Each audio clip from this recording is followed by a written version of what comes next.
In big news of the week, Prime Minister Modi attended the SCO Summit in Tianjin, marking his first visit to China since 2018.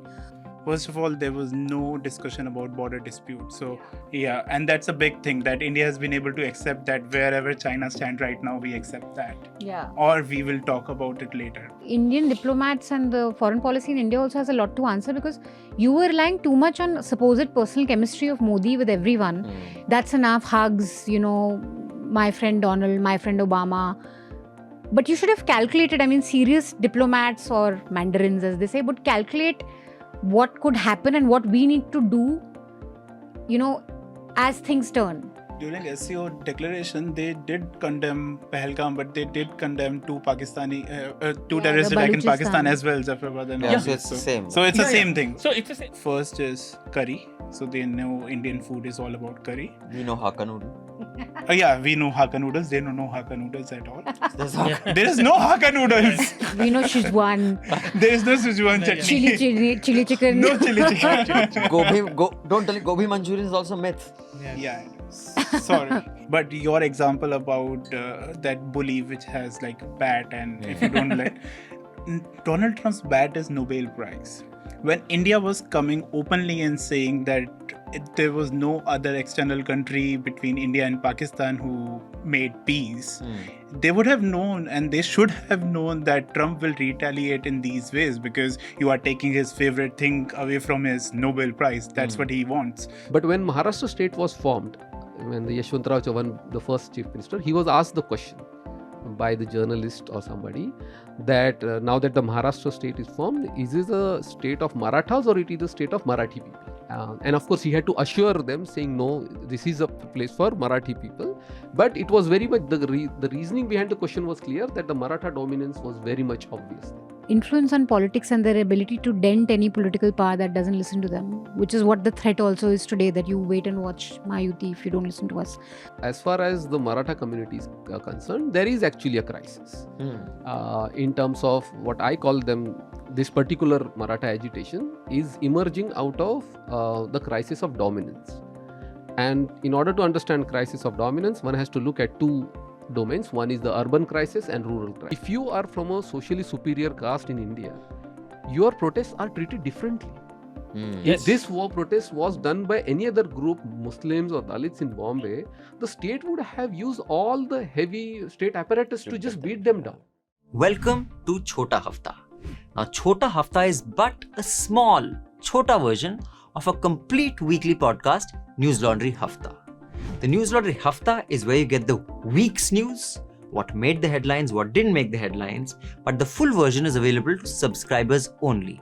And I don't mean YouTube subscribers, although YouTube subscribers are also very welcome, very, very grateful to you, but also to Newslaundry subscribers, the paying subscribers who pay to keep news free. So you can also become a paying subscriber by clicking the subscription link. Now what do you get if you're a paying subscriber? You get access to all our paywall content, all interviews, podcasts, and importantly, you get access to a full unedited Hafta, where you not only get to hear the week's news, but you get to hear the Newslaundry editors' positions on matters. You get to see their biases, what are their prejudices. It's an exercise in transparency while also informing you, and we have a few quips and jokes and agreements and disagreements thrown in. So listen to the full Hafta, subscribe to Newslaundry, and pay to keep news free. Here we go. अंग्रेज अपना लगान और news laundry अपना हफ्ता कभी नहीं भूलते. Welcome to another episode of Hafta. We record this on the 5th of September at 11 in the morning, and today is also Onam. So happy Onam to those of you who do celebrate Onam. So yeah, happy Onam all of you. Hope you enjoy your Onam feast. Today we will be joined by two guests. Let me introduce the panel. The first guest is Akshay Bhambri. I will just give you a full resume, but let me introduce the rest. Manisha Pande. Hello. Shardool Katyayan. Hello. Before we continue, I would like to tell everybody the Media Rumble is coming to Bangalore. We will be there on the 3rd and 4th of October. This time it is at the Bangalore International Centre.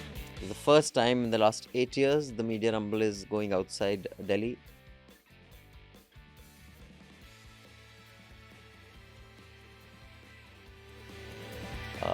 And you can meet award-winning journalists like Manisha Pande, Dhanya Rajendran, Josie Joseph, Srinivasan Jain, and there's a scroll of journalists that you'll see here, not just journalists, policymakers, diplomats who will be discussing everything from technology to policy to journalism to reportage. Chitra Subramanya will be there doing a workshop on the importance of whistleblowers, because whistleblowers seem to be completely have gone missing from India. So Chitra, one of the most famous journalists to have broken a story that had come from a whistleblower, will also be there. So be there in Bangalore 3rd and 4th. Because the Bangalore International Centre does not have the capacity of the Habitat Centre, which had a capacity of like 700-800 people, there's a capacity, I think, just 250 odd people. It will only be for subscribers. So you can go to the Media Rumble website and register, or you can subscribe if you're not a subscriber, because there are limited seats, there's limited capacity at the BIC. So do register so we know how many to expect, so we don't have an uncomfortable or inconvenient experience for you. With that, Manisha, let's get the headlines and get into the discussion. Hear that, and you read the rest of what G's background is, his resume, his history, and you read Modi's. I would be very nervous if Modi was negotiating on my behalf with a man like G. That guy is next level. I mean, I don't know what he is, but yeah, you tell us, what does this really mean, this summit? Another big negative coming from SCO is that Modi met right hand of Xi Jinping, Wang Yi, and all these people.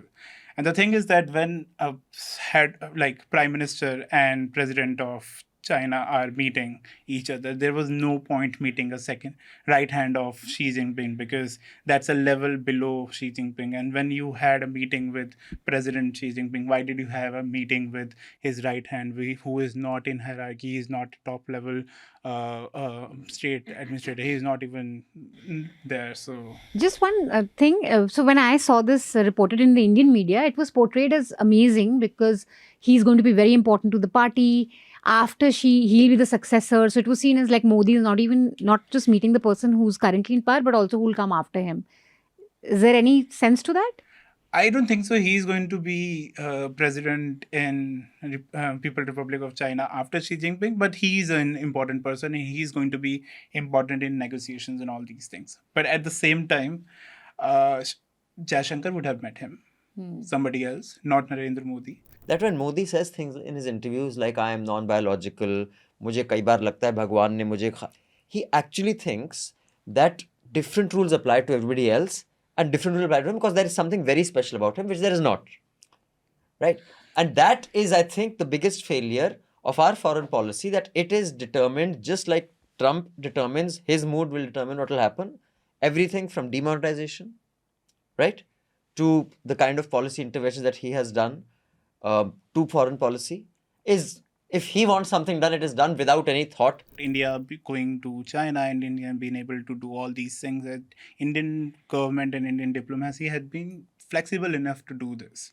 And you realize that, okay, Trump is not our partner, so we will find new partners, or we'll make multipolar world where we can balance it out with West and East and South and North. And we can do that. So the good thing about this last 2-3 months is India have been flexible. But the point that you were making, that, and the point that Manisha has been making, that you have to anticipate these things. And the thing that last 7-8 years India did not. So for last 5 years I was in China, and the biggest cry about India was that India was not issuing visa to Chinese citizens, and whereas China was like thoroughly giving visa to everyone in India. And the thing that Times of India and the print article was talking about, that Putin and Narendra Modi's card drive was trending on Baidu, which is China's Google. It was trending, but as so other things as well. So they have top 50 trending things, and it was in top 20, which is fine.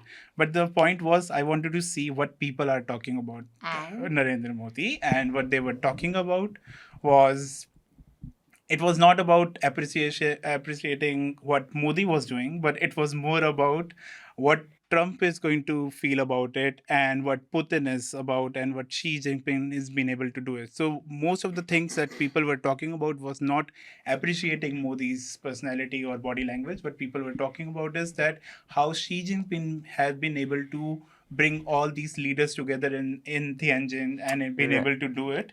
And also they were talking about body language, but what they were talking about is not appreciating Modi's body language.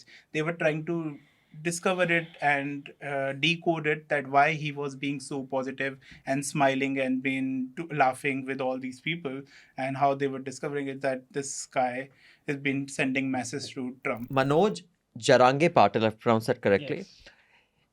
Just, give us a little bit about his importance, the background of this agitation, before we move on to, how he has been able to achieve, which very few agitations in India have been able to achieve, including the farmers' agitation in North India. Yeah, couple of It years ago. extended almost a year before the government stepped back. Has this been that long? What is the context? What are the demands? And what makes him so important and powerful? Maratha community has been demanding reservations since mid-90s. But the intensification of that demand only took place around 2010 or something like that. Okay. So the kind of taking to the street is 2016 for the first time proper, in terms of like a proper long demonstrations. But this demand had taken place in mid-90s. Now the problem is that for the Marathas to benefit from reservation, they have to qualify at least the two tests, which is that they have to be socially as well as educationally backward. Now this is something they have consistently failed before the three national commissions, 3 National Backward Classes Commission and 3 Maharashtra State Backward Classes Commission. And until 2008, the last commission of Maharashtra, the Maharashtra State Backward Class Commission, they also rejected Maratha caste demand to be included as a socially and educationally backward community, which is a necessary condition to be part of the other backward caste decision. So Maratha, and there is another caste called Kunbi. Yes. Okay, so Kunbi are cultivators, peasants. So Maratha is a caste, it's not an ethnicity. It is a caste. No, it is a caste, but there is a strong relation between Kunbi and Maratha caste. So if you go to 17th and 18th century, these were porous boundaries between these two communities. So people moved between these and people could claim Maratha It's status. not a rigid. Okay. So these boundaries between these two were always porous. 17th century, 18th century. What happens is from late 19th century, things begin to change slowly. You have by early 20th century, the porousness is still there very much, even till early 20th century. In fact, and Maratha group emerges slowly as a distinct caste in 20th century. And one of the reasons is the 1919 Act, where the colonial state decides to give self-rule so that you gradually have your own self-government. And that intensifies much of these identities. And I don't think this protest would have been, I will not call it successful, that's my second point, but effective if it was in Delhi. It was in Mumbai where it has much more impact and they can have effectively sort of, flex their muscles.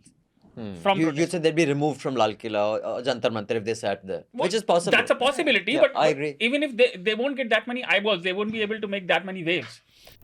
Now what the government has done, even for that one job, it has cut into half, and 50% people are hired on contractual basis. You go to any government, central government, state government, municipal corporation, everywhere it's contractual.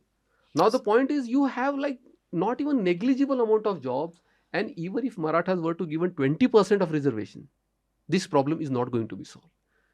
The only way it can be solved is...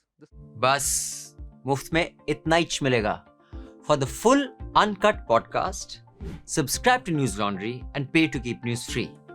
The best way to listen to the Hafta and indeed all our podcasts is through the Newslaundry app. You can download the app by clicking on the links given in the show notes. So do download our app and get the best podcast experience. And also pay for news and support a new news media ecosystem that Newslaundry is trying to encourage, where we are accountable to you because we run on contributions that you make. We don't take government ads, we don't take corporations ads, so that news serves the public. Because when the public pays, the public is served. Subscribe to Newslaundry, click on the link in the show notes below, and proudly say, I pay to keep news free.